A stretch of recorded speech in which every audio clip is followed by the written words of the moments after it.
pressed to share a little bit more on Devin Haney versus Vasily Lomachenko because uh, there's a lot of skill going on in that fight, and a lot of adjustments were made. Uh, I agree with everybody. Haney needs to move up to 140. He don't have enough gas in the tank when you weight drain like that. He's really sapping all that at weight to get down there. But I do see him sticking around maybe for a Tank Davis or for Shakur Stevenson. You know what I mean? Now, first of all, Shakur Stevenson be hating on Devin Haney. He knows Devin Haney won that fight. By the way, how I scored it was similar to how Nestor Gibbs scored it, how Blue Blood Sports TV scored it, how several other people I've seen scored the fight. Now, I scored it 8-4. The reason being Nestor Gibbs and I think other people, I think they gave round 6 to Lomachenko. Okay? And I don't see it. I gave Lomachenko round 3, rounds 9, 10, and 11. Definitely rounds 9, 10, and 11, he got those rounds. And round 3, I gave it to him because I thought he did more. He didn't land as much, but he was more active and um, he did more. So he threw more and he was just more active. So I gave him round 3. He didn't land much of anything, but he was more active. He was the aggressor, etc. Devin Haney wasn't doing much in round 3. Um, Shout out to all the people out there who gonna be watching this. This gonna be fire because people calling this a controversial decision or they're calling it a robbery. Uh, Controversial decision? No. Robbery? No. Lomachenko performed, no doubt about it. The man's a true champion. The man performed. Okay, he came in there. That was the most motivated Lomachenko, the best performing Lomachenko we've seen in a while. But damn it, Devin Haney beat his ass. Okay, sorry, that's what it is. Devin Haney beat him. Now, how I scored the rounds again? The first three, the first of the first 3 rounds, I had round 1 and round 2. Devin Haney controlling the action, but he didn't do much in round 3, so Lomachenko took that one. In round 4, all the way up to round 8, I had Devin Haney get it. And now the difference between me and a guy who may have had it 7-5, and that's why now the actual scorecards or the actual how they scored the rounds, I don't know. But Dave Moretti's score is not out of the question because I had a similar score to him. Now I didn't score the rounds the same way like him, but Dave Moretti's a really good judge, and he generally gets things right, right? Even though he may have gotten the wrong rounds right. But if you scored the fight, I'm gonna tell you the Devin Haney rounds. You're gonna give Devin Haney rounds 1 and 2. Everybody probably will give Devin Haney rounds 1 and 2. Some people give round 3 to Devin Haney. Some people give round 3 to Lomachenko. They would say Devin Haney was boxing Lomachenko well, even though he wasn't throwing a lot of shots. Lomachenko was more the aggressor. So if you like, it was who you like. I thought Lomachenko was active in that round, and so I gave that round to Lomachenko, round 3. After round 3, I couldn't find a single round, and you see, I think some people were influenced by the ESPN commentary because I couldn't find another single round to give Lomachenko. I didn't understand what the commentary team was saying because it made no sense to me. Blue Blood Sports TV felt the same way, and several other people I watched score. Blue was it Boxing Wave scored the fight similar to me again. And again, when I went and watched it, I was watching all the people now who scored the fight after I scored the fight. And I couldn't understand what the ESPN commentary team was saying because it didn't make any sense to me. You know what I'm saying? Um, Loma may throw a flurry or something, they go nuts. When Loma lands his left hand, they go nuts. You know what I'm saying? But that's not enough to win the round when Devin Haney be landing body shots straight through. Been landing on a regular basis. Devin Haney through rounds 4 all the way up to round 8 was landing body shots. But what happened was Devin Haney started slowing down because Devin Haney was weight drained. Okay? And Devin Haney don't want to process it. Bill Haney don't want to process it, but he was weight drained. That's why he was slowing down. It wasn't Lomachenko pressure getting to him. Otherwise, he would have faded in round 12. He wouldn't have come back in round 12. No. Devin Haney lost his wind, lost his gas, didn't have enough in the tank to get to the finish line. Just trying to huff and puff and stuff. It wasn't the pressure of Lomachenko that was getting to him. It's that his body was letting him down. Okay? To the point where in round 10, Lomachenko was crashing him. Lomachenko again wasn't catching him flush with every single punch. He was putting his punches together. And Haney was riding and rolling and dipping and slipping the punches. He was getting hit, but he was riding and rolling and dipping and slipping the punches. So Lomachenko, and then Haney kind of a very strong guy. So it wasn't that. The problem was Haney was running out of gas. Okay, he felt fresh early on, and he was starting to slow down. And he got a second wind, sucked it up, and. But the thing about it was, y'all getting caught up in Lomachenko's flurries and everything, and landing to Haney's head. Lomachenko wasn't body hunting.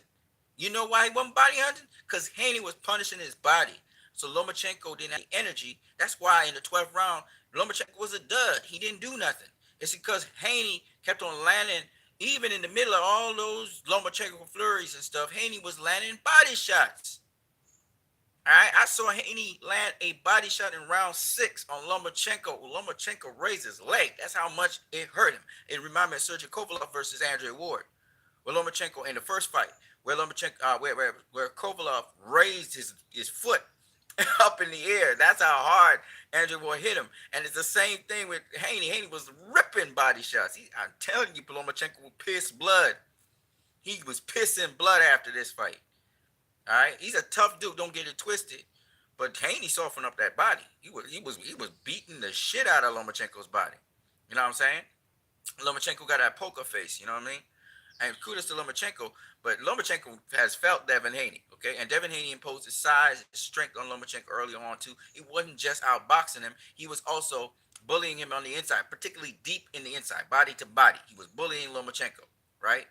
Which was amazing to see. Now, at mid-range, that's Lomachenko's place, even though Lomachenko wasn't particularly doing very well, like his typical Lomachenko, I'm going to circle you and, shift with different angles. It wasn't that. Lomachenko was timing Devin Haney now, timing his jab. Y'all wonder why Devin Haney put away his jab for a minute?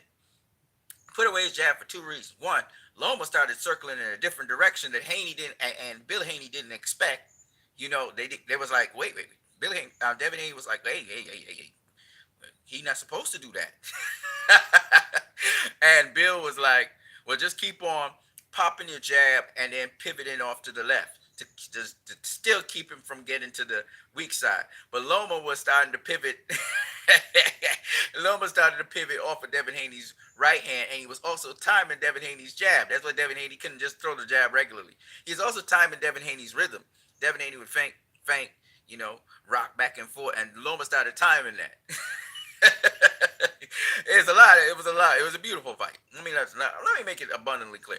So what did Devin Haney do to adjust that on how he won the 12th round besides getting his win back? So Loma had taken advantage of that situation and was really trying to get Haney out of there. He was trying to stop him, right? But the problem with it is Haney's slippery himself. So Haney started bobbing and weaving, blocking, riding, rocking shots. So even though Loma was looking spectacular with a lot of shots, the real thing that Loma was actually very effective with 2 weapons. When Loma threw his jab, when he double jab, he'd catch Devin Haney, or when he would do that untelegraphed lead left. He'd do like Manny Pacquiao. He'd feint as if he's going to throw a hook, and he'd come with the lead left. Or he'd feint as if he's going to throw a jab, and he'd come with the lead left, double left hook, a double left. And that double left was catching Haney on the second one. So Haney started now dipping to his right, still getting caught, but he dipping to his right and spinning out. And then he would throw his combination. So it was a lot of stuff was going on in that fight that makes it a chess match. It really was a chess match, but a higher level chess match with really sensational boxing. Guys still getting their face busted up. You saw Loma's face was a bit busted up. Devin Haney got a little swollen lip from the jabs he was collecting. I think the most effective thing Loma had was actually his jab, which is weird because of southpaw, So his jab really was pretty effective. And then his lead left at times caught Devin Haney because he'd mask it as if he's going to throw a hook or he was going to throw a jab, and then he'd shoot the double left. The second, if the first one didn't catch him, the second one would, which was brilliant on Loma's part. Devin Haney check hooked him. It was beautiful watching him check hook him and spin out. Devin Haney also would set up his lead right. So he would he would also feint the jab and come with the lead right. Sometimes he would sweep the lead right. So you'd sweep it as a hook to the body. He also had a beautiful uppercut that would greet Lomachenko if he came in too close. So Lomachenko started leaping in with double lefts, and he got caught with an uppercut. Or sometimes Devin Haney would time the double left, He still got caught on the end of it, but he pull countered the double left and come over the top with the right. So Loma check, slow check. I mean, Devin Haney was doing all kinds of shit in there. That was very impressive. Um, but you know, the ESPN commentary team, man, they don't understand. You don't have to be so biased for a fighter, man, and try and create a narrative. Just enjoy the fight. Just enjoy what you're seeing. And I think that's the thing that I don't like about these things. So a lot of people think Loma won by 8-4 and 9-3. Oh, come on, man. I couldn't even give Loma more than 4 rounds. I couldn't give him more than 4 rounds. Maybe you can give him five. Okay, maybe you can give him five. Maybe you give him round six. I didn't see it, but maybe you give him round six because some people gave him round six. But he didn't take no more of the middle rounds. You know what he got? The championship rounds. He got 9. He got 10, 11. He didn't get 12. He got also 9 because the momentum had shifted in his favor by the ninth round because Devin Haney was tired. Okay, so that's what's up with that. But to say that Lomachenko took this fight, no way, Jose, man. Teofimo Lopez was the same thing. In my opinion, Teofimo Lopez beat Lomachenko 8-4, just like Devin Haney. And almost the same thing happened, except in the 12th round, Lomachenko had nothing. In the 12th round against Teofimo Lopez, Lomachenko still had something in the tank. In the 12th round against Devin Haney, Loma had nothing. He was done. Okay? If this went to the 13th round, Devin Haney might have knocked him out because Devin Haney still had something. You know what I'm saying? And he was landing the nasty body shots on Loma. It drained him the whole fight. And Loma just had enough to finish the fight. He had emptied his tank in rounds 10. He emptied his tank in round 11, and he had nothing. If Devin Haney had pushed a little harder in the 12th, he probably might have gotten Loma, out of the air. I don't think he would have gotten Loma out of there. Let me tell you, John, because Loma mindset was, I ain't going out like that. I'm gonna fight. That bugger can fight. Okay, Loma can fight, and he fight his ass off. He lost this fight because he came on as Haney was fading. And again, I don't think it was because of no damn pressure or none of that. I think Haney just was weight drained, so he started to fade. Kind of like, yeah, that was basically it. And Haney realized he had to pace himself for the 12th round, so he saved up some energy during the 10th, took some punches for that. Not clean punches, one or two clean punches, but most of them he still took punishment, right? People feel like Loma was going to knock him out. If Loma was going to knock him out, he'd have knocked him out. He was knocking out shit. Okay, Haney went through the 11th round again. Loma prevailed in that round, had the better flurries and everything. But the 12th round, Haney took that because Loma was out. He was done. Loma was done, and we all know this. Loma was done.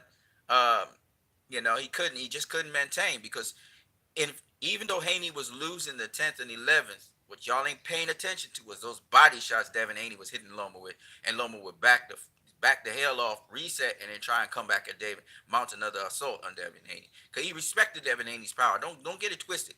He said Devin Haney can't punch. I don't care what this dude say. He respected Devin Haney's power. Because Devin Haney was digging to the body, digging to the body. And those digs, Loma couldn't take that. So he back off. And that's something that Haney needs to keep on working on. That body work. It really, do it to Tank, do it to Shakur, work that body. Okay, Shakur is a good fighter. You know what I mean? Never faced nobody like Lomachenko like that, and he's never faced Devin Haney in the ring. Devin Haney just beat Lomachenko. Y'all can say what y'all want. That was the best version of Lomachenko we've seen in a while, and y'all know that. That was a fired up Lomachenko, right? He was fired up. He was calm. He was composed and everything. He tried his best to be undisputed, just didn't make it. It didn't happen. But that bugger, man. Let me say something about the future of these two guys. One, Devin Haney has a great future. All right, he gonna be all right, like Floyd said. You gonna be all right. He gonna be all right. I can't wait to see what he does at 140. Because, well, anyway, that's another story for another day. Lomachenko was not done. He's not done. I know that was his last hurrah. I know that was his last dive at Undisputed, but he's not done. There's plenty of fights out there for him. I think he should go down to 130, but that's up to him. If he wants to stick around at 135, when Devin Haney leaves, Devin Haney might leave. He might leave in the his next fight to 140, or he may stick around and have that Tank fight, because I think Tank should face Devin next. Devin should face Tank next, right? But if you can't make 140, if you can't make 135, go up to 140. And I honestly think there's some telltale signs that he cannot make 135 anymore. But hey, you never know. If it's a Tank fight, this dude might go for it. If it's a Shakur fight, Shakur's asking for it. I don't know if Shakur, I love Shakur. All right. And I like guys who want a challenge. Shakur feel he can dominate that division and everything. And Shakur's been looking good. But let's be real now. Shakur ain't faced nobody like Lomachenko in the pros. Okay? Devin Haney being the one challenging himself. Shakur's best win to date is Oscar Valdez. Let's be real now. Oscar Valdez is Shakur's best win to date. I like my boy also, what's his name? He was I believe he was the WBO champion. He was there. Shit. Just now, I'll tell you what his name is. Is it Jamal Herring? Jamal Herring was there. You know what I mean? Jamal Herring was there. Shakur beat Jamal Herring's tail and knocked him out. But Jamal Herring, Oscar Valdez is a better fighter than Jamal Herring. Well, is he? You know what? I would like to see Oscar Valdez versus Jamal Herring. Let me put it that way. All right? And that would decide that. Shakur, I'm going to be real with y'all. Shakur ain't faced nobody on the level of Lomachenko in the pros. Just K, a little heat here, bro. Salute. Yeah, bro. Hey, Just K in the building. Yeah. So Shakur, I love Shakur. I would love to see Shakur versus Devin Haney, but I'm gonna say this right now: the Devin Haney who just faced Lomachenko, I'm gonna say this right now for Shakur. Shakur, you can't handle that Devin Haney. You can't. I know you think you can, but you can't. All right? You're gonna bite off more than you can chew right at this point in time. But hey, we want to see the fight. So hey, if Devin Haney versus Shakur is next at 135, so be it. Shakur even said Devin Haney's too big. Okay, well we'll see. He gonna fade as usual down the stretch because that weight drain, but that don't mean shit. Devin showed us all kinds of things in this fight. He showed us he can fight on the inside. He decent at mid-range, even against the great Lomachenko, taking away a lot of things Lomachenko do. Lomachenko made an adjustment, to try and time his jab. So Devin Haney put away the jab and said, fuck the jab. Put away the jab and started to land lead rights to the body. He was just beating on Lomachenko's body. As I said before, Lomachenko being peeing blood at the end of this fight. I'm not joking. All right? Devin Haney worked that body. You saw Lomachenko's face, but did you see his body? They fucked up his body. Shakur wouldn't be Loma. He can't take the pressure. Nah, Shakur could take pressure, man. What are you talking about? Shakur's a bad mother. Hey, Shakur's a shut your mouth kind of guy. You know what I mean? Loma got man strength. Okay, Loma got that man strength. You know what I mean? Loma's a full-grown man. So Loma, but we're gonna go through it anyway. Devin Haney, like I said before. Yeah, Shakur. Yeah. Okay. So yeah, Shakur. Terrence Crawford back Shakur. Thinks Shakur beat everybody in the division, which I know he's solid and everything, but he's solid against who though? Against who? He looked good against Oscar Valdez, but Oscar Valdez is no Lomachenko, is no Kambosos. These are bigger dudes, one, who've been fighting bigger fighters, and two, these guys have different ways to do certain things to make you fight. You know what I'm saying? What I was saying is that Shakur's a hell of a fighter, and I think he would handle those challenges when those challenges are time to face those challenges. So I would love to see Shakur versus Devin Haney. I would love to see Tank versus Devin Haney. Period. I think Tank versus Devin Haney. If you say you're the best, then you have to face Devin Haney. Who's the best? I gotta be real with y'all. Devin Haney's is shown he ain't no cakewalk. Okay, he's not a cakewalk. Lomachenko with all his footwork and all his angles and all that stuff, we didn't really see a lot of that, right?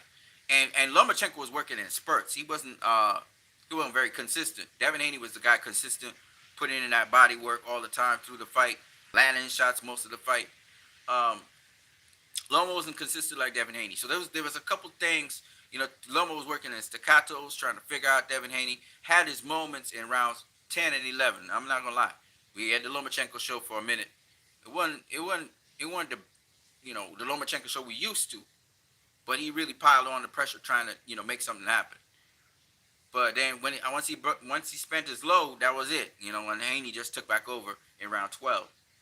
Um, but it wasn't a blowout, so I was wrong about that.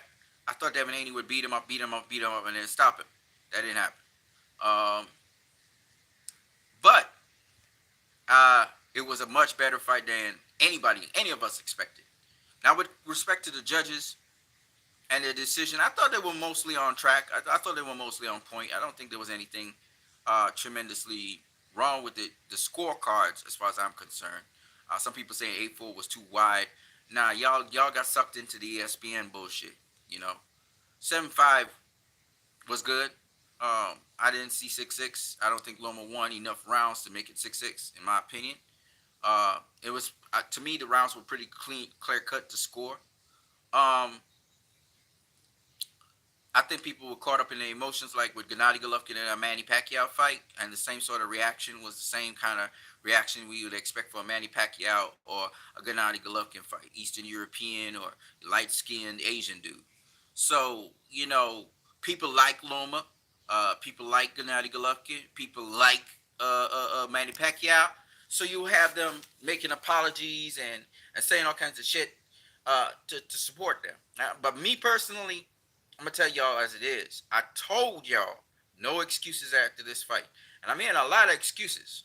And some people are saying some really dumb stuff, like it was a robbery. I mean, Aegis Clegus will say that this is a guy, Vasily Lomachenko. The Lomachenko dominated fight from beginning to end. I expect Aegis Clegus to say that because he's his manager and whatever, right? No hard feelings to Aegis Clegus, but Bob Arum. Bobby Allen was very diplomatic with it. You know what I'm saying? He didn't want to make Loma look bad. So Bobby Allen said, well, I'm just a promoter. He said the people around me, which would be mostly Loma's people, he said they would be, they're neutral on boxing and stuff. And they thought that Loma won. Bob's a real clever dude. I'm gonna put that down for Bob. Because Bob is a guy who, if he had his way, Loma would have won. I'm pretty sure. And the story would have been a fairy tale ending.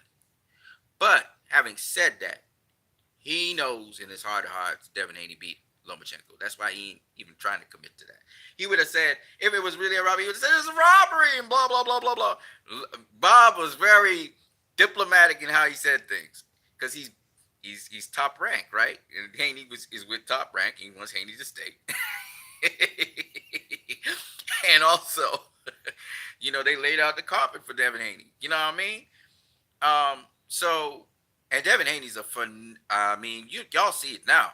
He's a phenomenal fighter. He did so many different things in that one fight and made adjustments and adaptations to even when he was tired and you could see he was drained. He made adjustments and he in fight and he was still fighting and throwing and countering. You know what I'm saying? And he was smart. He went to the body whenever he could. That would stop a guy who's very aggressive or hyper aggressive on you from doing more stuff. So he went straight to Loma's body, and that arrested Loma, and that's why Loma didn't stop him or get the opportunity to stop him because he was sapping Loma's energy throughout the fight. And I'm telling you, man, Loma be pissing blood right now. Okay. But that's part of boxing, you know what I'm saying? Guys get internal injuries and stuff. But Loma's a real tough dude. He tough. Man, them Ukrainians, man, they tough. They tough, they tough people, man. He tough, man. He tough because he took some shots. And I love that Devin Haney did not go head hunting. He didn't go head hunting. You know what I'm saying? So when Loma mounted his surge in rounds 9, 10, and 11, couldn't maintain it. He couldn't, And some of the shots he was hitting Devin with wasn't really no big set of power. And people, even the commentary team from ESPN started commenting, Loma, they talk about Haney not having the snap, but they also said Loma, he don't seem to have the power he had. And that was because Haney was hitting him with body shots. He was ripping body shots on him. And that was a smart thing he did. And again, it just shows more wrinkles in Devin Haney's game because, like Devin Haney said, you never see me do these things. You never see me just go into the body, just selling out and going to the body nonstop. And he did it for the entire fight. And that game plan is what won him the fight. A lot of body punches. In fact, I don't even think CompuBox punch stats really scored all the body punches that Devin Haney scored. I'm sure he outlanded Loma. Well, he clearly outlanded Loma to the body, but I mean, outlanded Loma overall, even though punch stats are saying something else. I think he outlanded Loma overall because he was consistently going to the body, landing a lot of body shots. He landed some headshots too, but consistently went to the body. And Loma is a tough dude, man. He took some shots, man. He took some shots. But he did say he had a very hard training camp. So this explains why he was so durable. It reminded me of Anderson Silva versus Jake Paul. I know this is a bad analogy, but Jake Paul be knocking out everybody. We couldn't knock out Anderson Silva because Anderson Silva trained so hard. You know what I'm saying? He wasn't going to get knocked out. You know what I mean? And the same thing with Loma. You put in that work, nobody going to just stop you like that. And Loma's not a dude that could just get stopped. And Haney showed, that Loma, he's not a guy you just walk through. You know what I mean? Loma couldn't just walk through him. And get that stoppage that he did with Jorge Linares and even with Jermaine Ortiz, how Jermaine Ortiz kind of folded coming down the stretch and Loma was able to flourish and do his thing.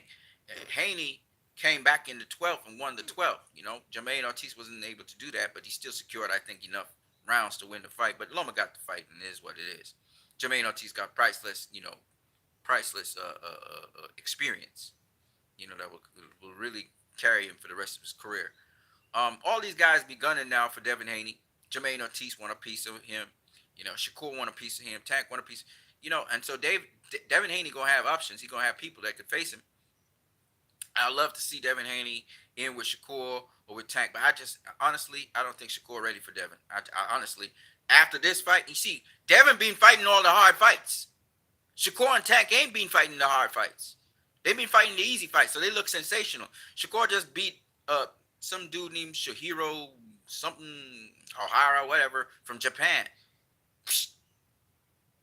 That ain't no Lomachenko. You know what I mean? You're going to look good against him. You're not gonna look that good against Lomachenko. So I would have loved to see, Shakur versus Lomachenko, but probably that fight would come up. Maybe it won't. But Shakur's supposed to call out Devin Haney. Shakur's supposed to antagonize. Shakur's supposed to say, "Oh, Devin Haney lost the fight." He's supposed to say them things because he's a competitor. He's Devin Haney's. He's got bullseye on Devin Haney. Devin Haney got bullseye on him. And I think that Devin versus Shakur would be a fantastic fight. But I favor Devin Haney to beat Shakur if that happens. I do favor Devin Haney over all those guys. And it's because he is fighting the tough fights. He is fighting the tougher fights. So he's getting the experience that those guys don't have. And Shakur can tell me whatever he wants to tell me because he sparred Loma or he sparred Tank. That's cool. Sparring and fighting is two different things. You know what I mean? So Devin Haney got that experience from Linares. You know what I'm saying? Jojo Diaz. Lomachenko. Kambosos. All those guys I just mentioned. None of them Shakur or Tank has faced. None of them. You know what I mean? So Haney been getting that championship experience from former world champions. Meanwhile, Shakur, he got one veteran champion who was, around, which is Jamel Herring. Then he beats a youngster like himself in Oscar Valdez. But that's about it. That's all he got.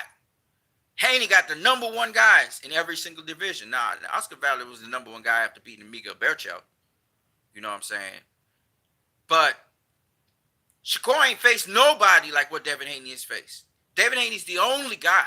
Come on now. He the only guy to beat a Hall of Famer. Right? A future Hall of Famer. Well, actually, I'm wrong. Javante Davis facing Leo Santa Cruz. I think Leo Santa Cruz is going to be a future Hall of Famer. But Leo Santa Cruz and Lomachenko, two different guys, okay? I'm going to tell you why. Look who Lomachenko faced. Look who Leo Santa Cruz faced. Leo Santa Cruz faced Carl Frampton. He faced, what's the kid's name who's a commentator now? I forgot his name right now. Um, he faced he haven't faced Gary Russell Jr. He faced Tank. You know what I mean? He gave some good fights, and he's a good fighter. You know what I mean? He ain't no Lomachenko. You know what I mean? He not no Lomachenko. You know what I mean? So I mean, Devin Haney got a resume that none of them other guys got. Period. And that's experience. That's experience, and he overcame. So he learned a lot from Lomachenko, and shout out to Lomachenko for giving Devin Haney, passing that torch to Devin Haney like that. You know, the sad thing about Lomachenko, he was ducked by certain fighters. Okay, um, even though Gary Russell Jr. always wanted to get that get back on him. But uh, Vasily Lomachenko fought some serious names in the boxing business. You know what I'm saying? And remember, he don't even have 20 fights yet. You know, Devin Haney's going on 30 fights. He got 20 fights. That's the caliber of opposition this man being facing back to back to back. Lomachenko. So you got to shout out to Lomachenko on that too.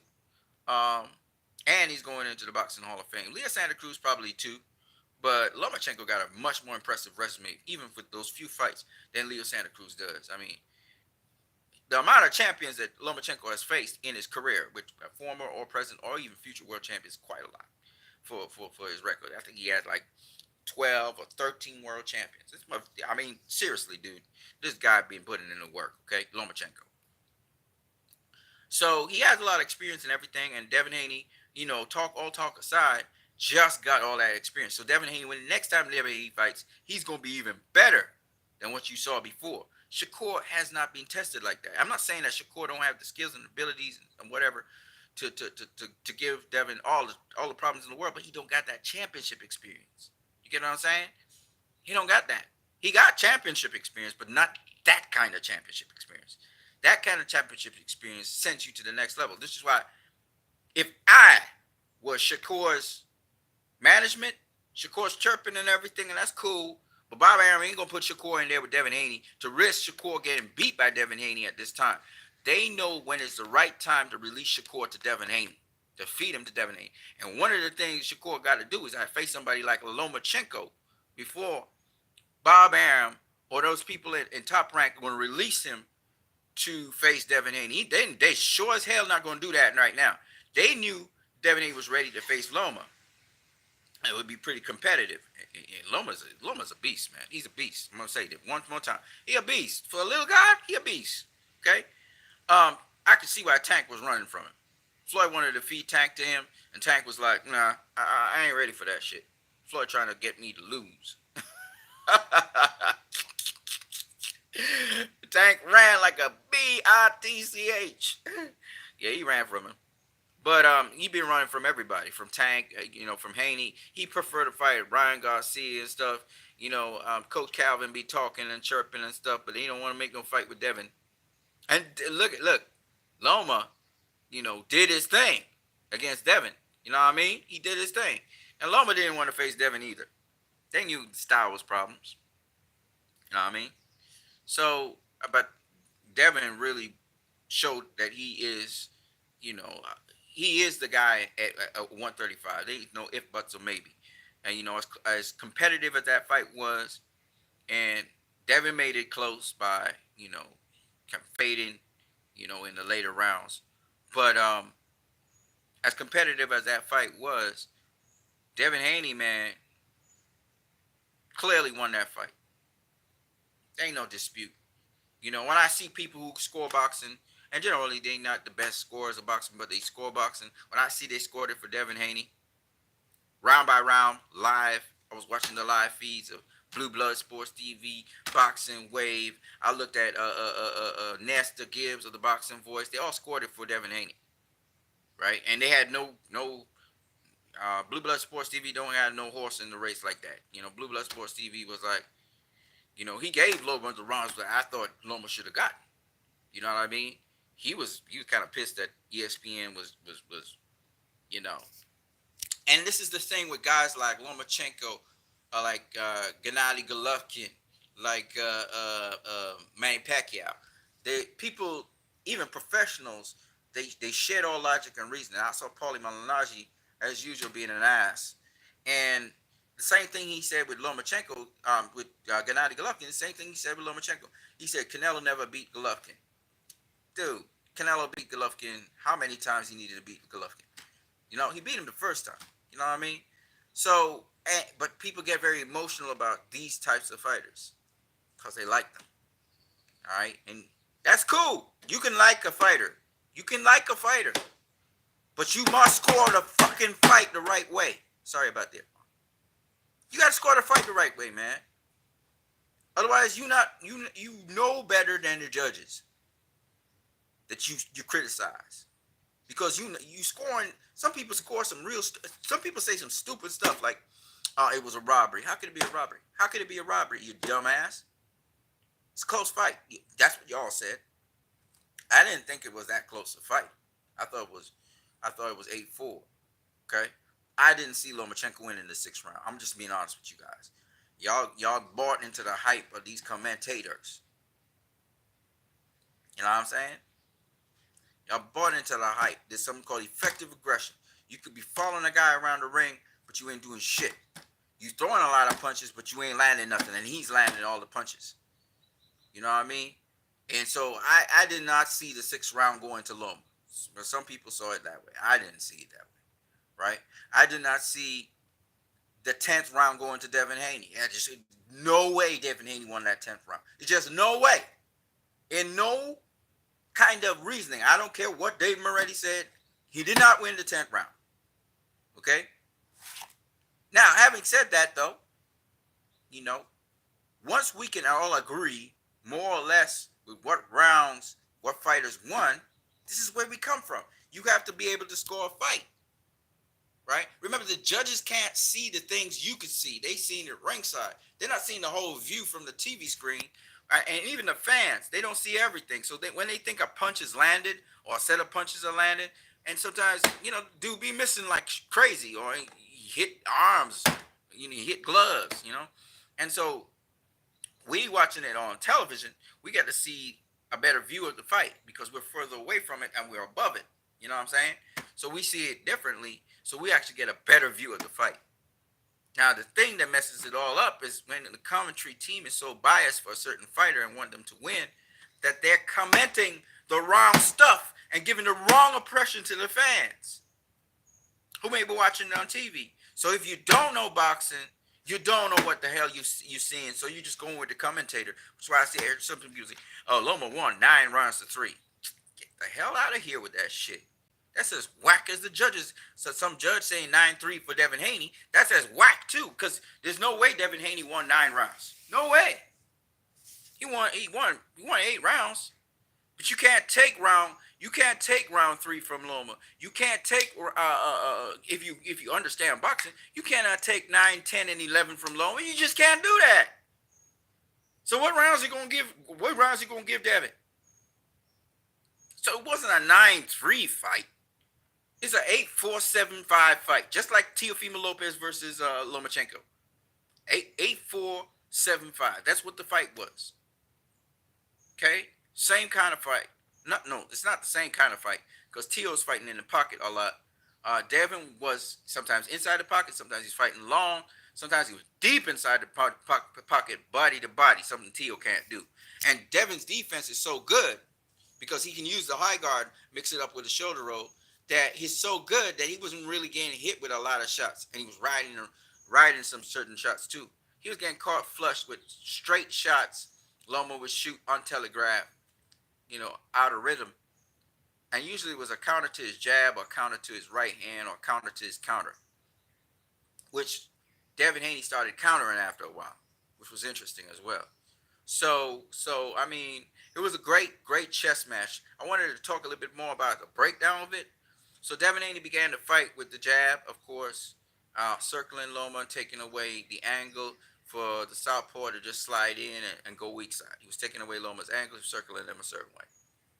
And then Loma, in response to that, he stayed on the outside. He was watching to see what Devin Haney was doing. He was trying to study his rhythm, his patterns. Loma wouldn't do much, right? Devin was the guy landing that straight right hand to the body. Nice jab. If Loma tried to, come inside, Devin Haney would feint as if he was going to throw a lead right, maybe throw a uppercut, that kind of thing, right? So as the fight was warming up, Haney took the first 2 rounds. Fight was in the center of the ring. Haney would push Loma back a little bit, right? Now by round 3, Haney wasn't doing much of anything. I'm not too sure what he was doing. Maybe he was watching to see what Loma would be doing, and Loma had to initiate and come to Devin Haney. Devin Haney would bait him with the jab to try and throw something on the inside. But Loma cut the distance, threw a couple of flurries, even though hardly anything landed. And Haney would just spin out of the way or spin underneath Loma's shoulder and spin out back to the center of the ring, right? In rounds 4, Haney was doing some interesting work, bumping Loma with the shoulder to create the space, to throw the right hand. He would throw the right hand on a pivot, still hit Loma with the right hand to the head and to the body. He would carve him up with left hooks to the liver area and to the solar plexus area. They were spinning around the ring. You know what I'm saying? Loma was trying to again gauge. So all this time he's trying to gather data on Devin Haney. I think Loma sprung into action more in the later rounds, like from round 5 onwards. Round 4, it was a Devin Haney round, but round 5, I think Loma started picking it up, and Devin Haney would let Loma inch in as he would back up, but then Haney would spin out from the ropes, or he would dip under a certain shot, and then slide in under Loma's shot and bump him with the shoulder to push him back to the center of the ring. He's also using his lead hand to space out Loma. So he would use his lead hand, like Floyd uses the arm bar kind of thing, and he keep Loma at just to one side of his body. So he would use the forearm to keep Loma on a certain side, so Loma couldn't just slide in like that. So these are all little tricks he did with the lead hand, kind of body check Loma. Loma, in the meantime, he started timing the jab of Devin Haney. So Devin Haney wasn't jabbing as much in round 5. In round 6, Devin Haney wasn't jabbing as much. He was actually closing the distance and fighting on the inside. With not a clinch necessary, but in a tie up. So he's landing body shots on the inside, pretty vicious body shots. Caught Loma, I think, with an uppercut as well. All this time, they're playing this chess game. You know what I'm saying? Anyways, man, I'm what you need. I'm gonna get out of here because I just suddenly got a drop in energy. So I'm gonna catch you guys later. We will pick this up again a later time. Peace to you guys. What you need out.